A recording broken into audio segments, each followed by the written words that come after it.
Thank you so much for joining us today for this very special edition of the Maestro series. And Dr. Thomas, I just want to congratulate you on your wonderful career in choral music. Well, that's so kind. Thank you, Patrick. Thank you so much. Dr. Thomas, when I was in college, one of the very first pieces I sang of yours was Keep Your Lamps. What was the inspiration behind that particular piece? A lot of choirs sing that number. Yeah, they do. It's I wish I could do another arrangement just like it because it seems to never die. It still is selling like incredible. Um, the inspiration came quite early. I was doing a PBS uh, pilot that I did in Wichita, Kansas, and I was looking at slave songs. And this was, in the very early '70s. And I came across "Keep Your Lamps," and I thought, "Keep your lamps trimmed and burning." I came across that idea, and it stayed with me until I got to the University of Illinois, and I was conducting a group called the University of Illinois Black Chorus. It's about 200 singers there, and that's when I did the arrangement and never published it. And then when I got to Austin, Texas, I was teaching at the University of Texas at Austin and took my methods class to a reading session. And when I was leaving, Don Henshaw said to me, he said, "Thank you for bringing the students." I said, "Well, you're welcome because they need to learn how to select music." And he said, "By some chance, do you have a piece of music that you've arranged or written?" I said, "Oh, yeah, I do. I have this one piece, and I'm going to do a session for a national MENC in 2 weeks." He said, "Give it to me." And in 8 days, he had it in print. So that's Keep Your Lamps. Wow, that's a magnificent story. Now tell me, Dr. Thomas, you're busy conducting choirs all across the globe. Tell me about the Prague Choral Festival that the Tallahassee Community Chorus is involved with. This festival will be about a total of 270 or so singers, and it will be with the National Prague Philharmonic Orchestra. This is a part of a series. If you've ever been to London, you've heard about the London proms that go on all Hmm. summer. Well, Prague also has a set of proms, and so this will be a part of the prom series that goes, throughout the summer. It'll be in the Smetna Hall in Prague, which is one of the old halls. Um, and of course named after the famous Czech composer Smetana. But it's a beautiful hall, and I'm looking forward to the orchestra. The community chorus will be part of the singers. I'm not taking that. The community chorus membership is about 250, and so not 250 are going this summer, but it will be a combined choir of choirs from all over, from Idaho uh, to Missouri, um, to New Hampshire. There are a whole group of them coming together to sing from the Soviet Union, from Siberia, and Czech. So I'll put all those forces together, and in the second half of the concert, I will conduct the Mozart Requiem. In the first half of the concert, my good friend Anton Armstrong will conduct with a reduced orchestration of just harp, uh, percussion, and organ, the Chichester Psalms, and that will be the Wow. concert for that evening. That's such a diverse gathering of voices. And that's the first thing I noticed that when I saw the poster, I saw that Dr. Anton Armstrong, who of course is the conductor of the St. Olaf Choir, was Hmm. pictured up there. And I want to know, how long have you two been in association together and have collaborated on projects together? Well, we've been best friends for about 33 years. I met Wow. Anton when I went to the University of Illinois to start my doctoral program, and he had started his master's program. And that's where we became close friends. And we've done so many things together, including an instructional video called "Body, Mind, Spirit, and Voice" that features the American Boy Choir and the Newark Boy Choir. And so we've collaborated um, many times with the Heritage Festival. We've done concerts together in New York, and most recently we were together uh, in collaboration for the Witness concert in Minneapolis, Minnesota, sponsored by Vocal Essence With Philip Brunel. with Philip Brunel. Yeah. Hmm. That is so wonderful. When I look at the two of you, you two are like choral giants and certainly an inspiration for a lot of the young musicians, particularly African American musicians who are coming along who seek to direct music at this high level. So I personally want to say thank you for your rich contributions. And tell me something, you've been at Florida State for 25 years. Could you talk about the major work that you conducted when you went to audition for the job? When I went to audition for the job. Well, that was really interesting because when I came into the audition, and actually it's been 27 years ago, it was 1984 when I came here. Wow. Um, I walked into the audition and I had to, they were working on the St. John, so I had to take them through the St. John. And then in the conducting class, I had to take, these were, as a small, at that time, the program was not nearly as large as it is now in graduate conductors, but I had to work with those young people on Lenosa Stravinsky. So it was a wild baptism by fire, but it was I'm sure, I and you knew were when I quite got here. young. Yeah, I Oh was. wow, you were quite Yeah, young. I was. Oh my goodness. A young Now man. tell me, in addition to celebrating your years at Florida State, you were recently honored with a Lifetime Achievement Award. Well, I got two awards this spring, which sort of surprised me. The first is the Distinguished Service Award given by Course America, and that was presented to me in San Francisco, June 12th, I believe.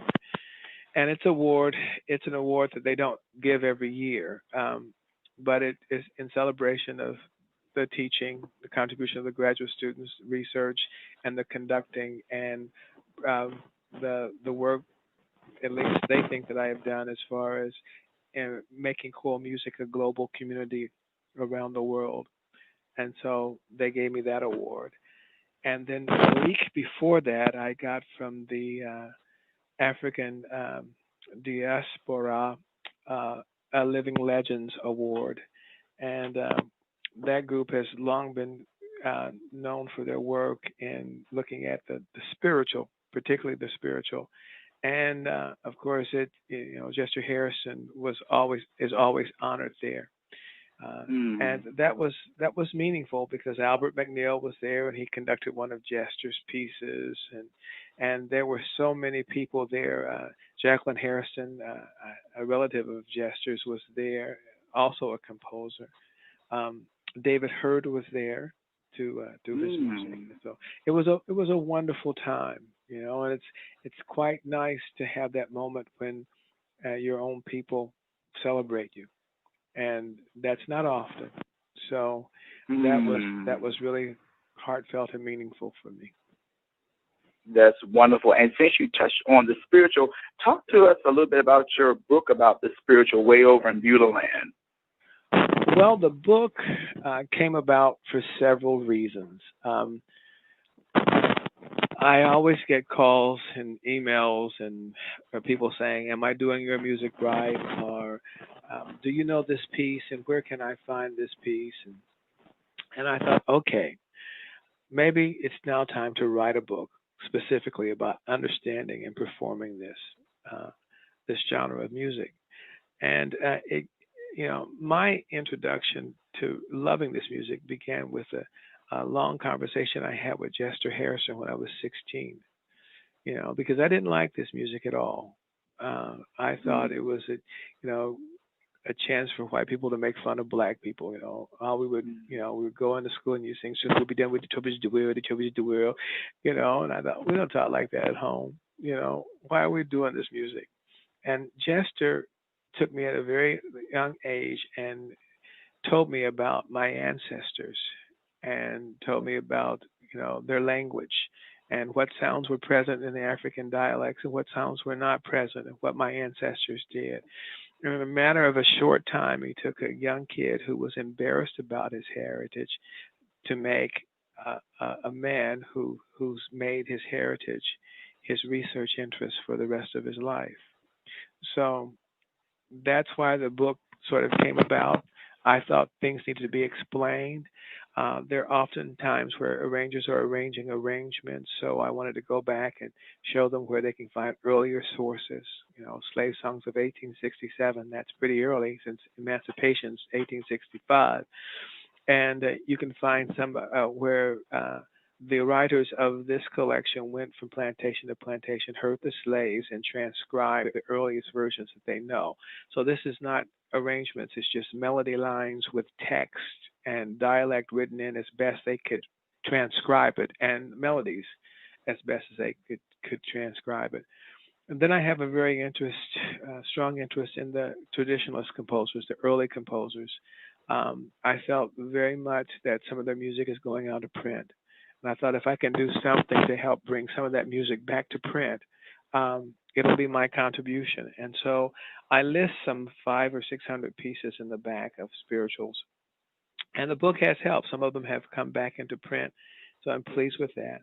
I do a thorough discussion of 5 pieces, and then I ask Anton Armstrong and Judith Willoughby to reflect back on their ideas about some specific questions. I think what's interesting is to thumb through the book and see pictures of Eugene Simpson as a very young man, and pictures of Brazil Denard and Albert McNeil and Roy Wingwall or Alice Parker, or of course Jester and John Work and Boatner, to name a few, Eva Jesse, and of course That's a wonderful connection there because Eugene Simpson, he actually conducted the choir at Virginia State University, my alma mater. yeah, he did. He's written a wonderful book on the music of Hall Johnson. So That is he's wonderful. quite a scholar and quite a musician. He is. Although he's Wow, retired now, we still hear from him.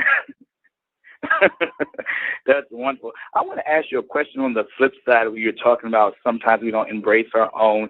Just a quick question. Have you ever been greeted by, say, an African American choir director? Because when you talk about the spiritual, of course, at Florida State, you direct. I would assume that Florida State University, the choir is a majority Caucasian choir. Have you ever had an experience where someone maybe challenged maybe the effectiveness of the rendering of any of your choirs as far as dialect or style is concerned? Well, I haven't had a direct challenge, and of course, I'm in the great state of Florida, so my choirs do have a little bit of color in them. Um, you can't quite be in Florida and ignore the color that is in the state. So, um, and that also happens to be a part of when you teach at a school for a long time, you recruit those students, um, and they find a place in your program. But I would say no. Wow. But I remember quite clearly I was doing a community sing, and a woman came afterwards. They were interviewing me for the newspaper, and she said, Dr. Thomas, I know you think spirituals are every fair thing. She said, I'm a St. Olaf graduate, and what do you think about our pristine choir trying to sing these songs? And she said, they just sound affected. And she said, do you think they have any business doing this music? And I looked at her and I said, well, ma'am, I said, what you then are doing is that you're limiting a person's experience. Are you thus telling me I cannot perform Bach because I'm black? She said, oh Mm. no, oh no, oh no, I didn't mean that at all. I said, well, then they get to sing this music. And that was the end of Wow. that discussion. And as as far as other black conductors saying, well, he didn't interpret this, or that you face in music all the time. And they'll say, I want to do the authentic spiritual. Well, do they really want to do the authentic spiritual? Or are they hearkening back to the spiritual as it was performed by the historically black colleges in the early years? Are they hearkening back to the sound of Dawson, of Work, of Debt? Is that what they're considering the authentic spiritual? I remember so clearly Mr. Dawson said to me when Keep Your Lamps came out, he said, son, your music's okay, but it just don't have enough counterpoint in it. And I said, Mr. Dawson, do you really believe the slaves were singing in fugue in the field? He said, don't matter. I said, okay. And so I will never forget, I was in Winston-Salem and I was introducing a piece of mine called Rock in Jerusalem to the whole convention. Mm. And that piece is modeled uh, after Jester and him. And of course, he didn't know that. So the beginning part starts with "I hear rockin' in the land," and then the women come in, similar to how uh, Jester did in Elijah Rock. But the last two measures go into a lot of counterpoint, "rockin' in the land, rockin' in the land." It's also a couple of pages that go out of tune frequently. But I was conducting it, and I looked over, and all of a sudden, I saw William Dawson there, and he had this big old grin on his face. And he came up and he gave me a hug and he said, "Son, you know something?" I said, "What, sir?" He said, "That's a little better." So when people tell me about, how authentic they're going to be, my first question is, what do you mean by authentic? Mm. That's an important question. So, Dr. Thomas, how were you first introduced to music? Church. That's as simple as I can say it. It was just church. My mother raised me in Wichita, Kansas, as a single parent, and I went to church. I came home. Um, I put on her choir robe, started banging on that toy piano, and that's how I played. And before long, at 4, she was saying, "That's what a fellowship is." And I said, "Yeah, you want to hear what a friend?" And banging along, And that was just it. My ear was wide open, and I knew at that moment I would be waving my hands and playing on the piano someplace. And so that's how I was introduced to music. It was not her choice. She did not really want me to be a musician at all. But she later learned Mm. to appreciate the fact that I was. That's that's great. One thing I've noticed about you, Dr. Thomas, is the fact that you have an ability to reach people cross sexually, whether it's race, gender, uh, et cetera, et cetera. How did you develop that sense of good people skills? Because you come across where you're just very easy and relaxed. Were you always like that? No, like every other little guy, you're always frightened and scared. But I would say that one of the things that happened very early in my career is that being very ambitious and wanting desperately to catch up to my big sister. So I had to be in college by the time I was 16. I started teaching when I was 20. And those first 2 years of teaching really helped to formulate a lot of things for me. Um, I had taken over the choirs when I was 14 years old at my church, so it was a big Mm. program. I had like 200 people in church choir, and so I had to learn how to deal with adults and adults who didn't necessarily respect any authority that I would have, but I was still in charge of this, being 14 years old. And so I learned people skills from the church. And then those boys that I had, some tough kids, my first 2 years of teaching. But Mm. I, if I could pay them, I should pay them because they taught me how to teach. They taught me how to not take myself so seriously. They taught me that if I was going to teach anybody anything, I had to get their attention first. And then they taught me, when you teach, it's all about the people you're teaching, and it's not about you at all. And that sort of has, I guess that's been the thing that's sort of embraced my whole career. Um, it's kind of you teach because you love people. Music just happens to be my vehicle. I think I'm going to quote that as my Facebook status. If you're going to teach anybody anything, you have to get their attention first. Yeah. Andre Thomas. I think I'm gonna use that, Dr. Thomas. You're welcome, Patrick. Good luck. Now tell me some. You've had some great experiences with great conductors. I was reading the list. Talk to me about some of the earliest influences, such as Robert Shaw, the great conductor that you've worked with. Well, Mr. Shaw, was legendary before, in my mind, before I ever met him. I met him briefly when I was teaching at the University of Texas, but then when I came to Florida State, he came every year. You know, in 1988, Clayton Crabill, who was here, died.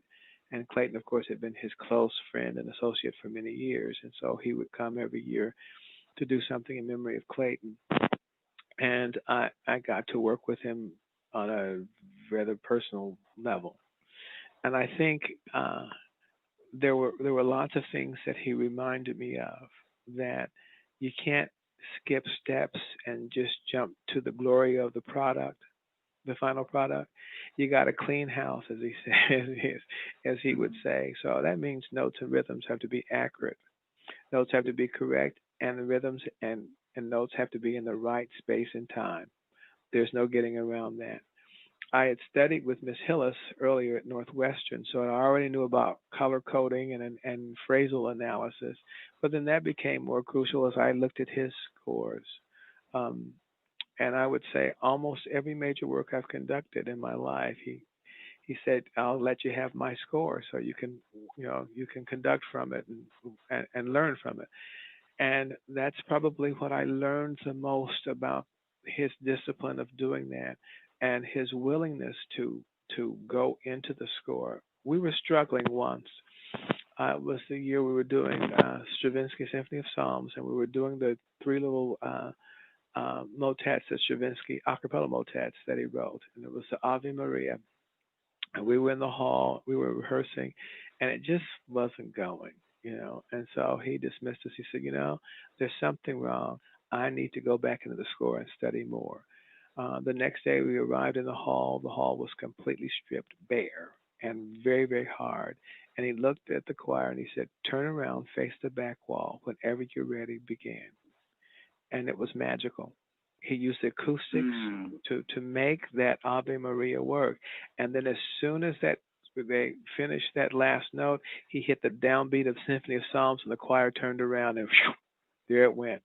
Well, we actually did that in performance. It shocked everybody, but but it was like, where do you learn all of this?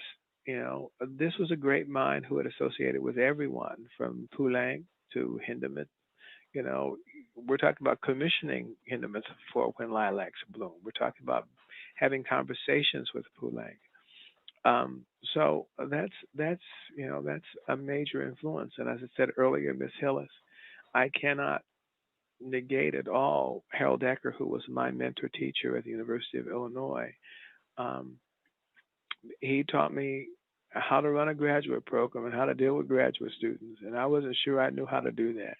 There's still some days I'm not sure, but he taught me that. And then my undergraduate teacher at Friends University, the inspiration and the enthusiasm for making music, you know, um, and how you can grasp a group and grasp an audience with really earnest energy from that performance. I learned that from Cecil Riney, and I could go on and on and on and on and on. That's wonderful. Dr. Thomas, I just read recently about a wonderful partnership that you've gone into with the well-known advocate for choral music, Chorus America, this recent commissioning project. Could you maybe touch on that? Well, I haven't written it yet. That's what I can probably touch on. I I think that Chorus America is one of the organizations that I think sometimes when you think you've done something right, I think Chorus America can say they've done something right. This is an organization not just about performance; it's about the survival of choral singing in this country. It's an advocacy organization. It's an organization built to put together managers and administrators and give insight to survival in the times that we live in today. And so this was just something small that I could do to help in that organization um, from an artistic way. Um, the people in that organization give in a way that I've never seen any group give for the survival of the work of Course America. So this commissioning project, they asked me, I was like, oh no, because a lot of people are quite prolific, and I'm not, because I run a graduate program and I conduct nonstop all the time. So that didn't leave a whole lot of time for composition. If I can write one or two pieces a year, generally one, I'm happy. So this year it means two, the commission for them, and it also means I have a commission for the 100th anniversary of the St. Olaf Choir, which is happening this year. And for the Christmas festival, I'm writing something for them. So Mm. that's what I could say about that commission and that organization.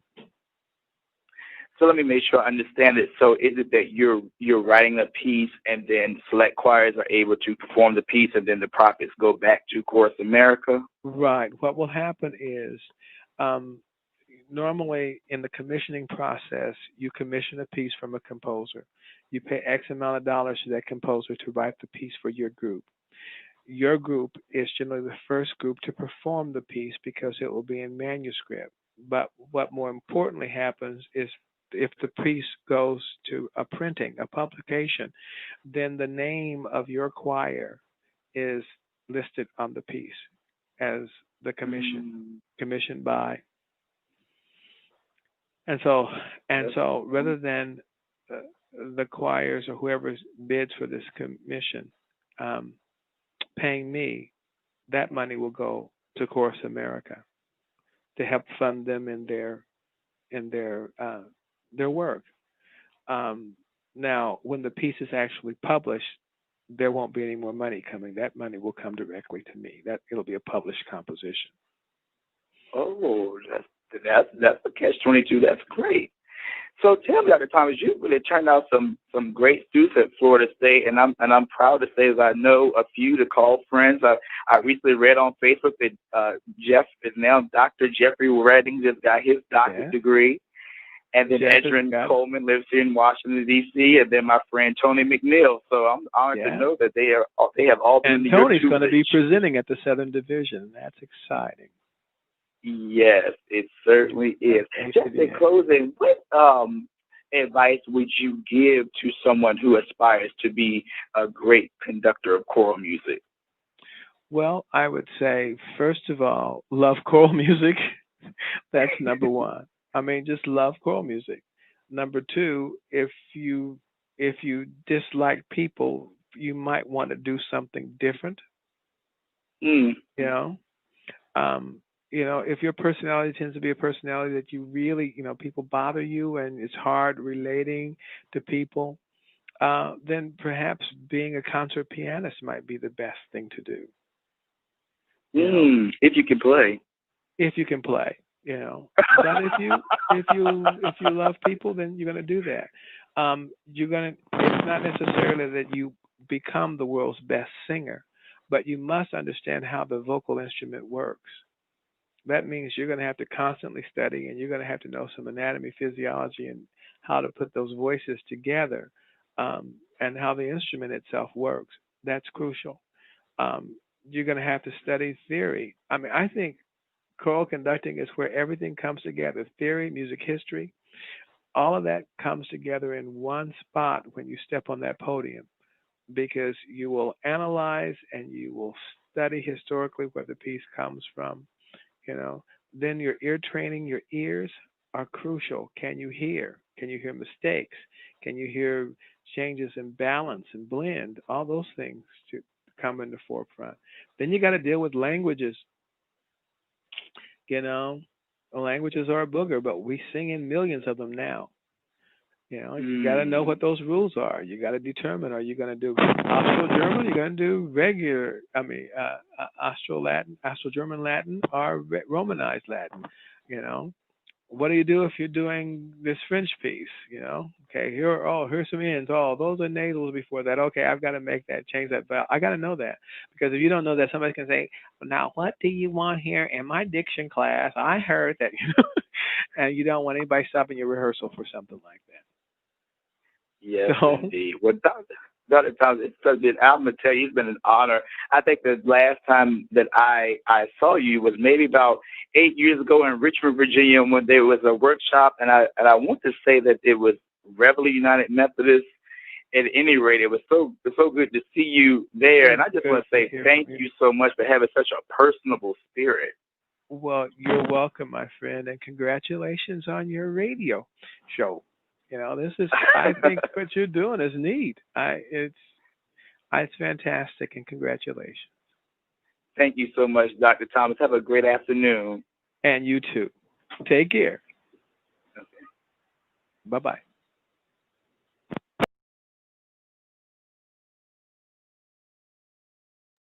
You have been listening to an encore performance of the Maestro series. That was an interview with Dr. Thomas from July 2011. Again, this has been Across the Arts. I'm your host, Patrick D. McCoy, and I wish you all a great day.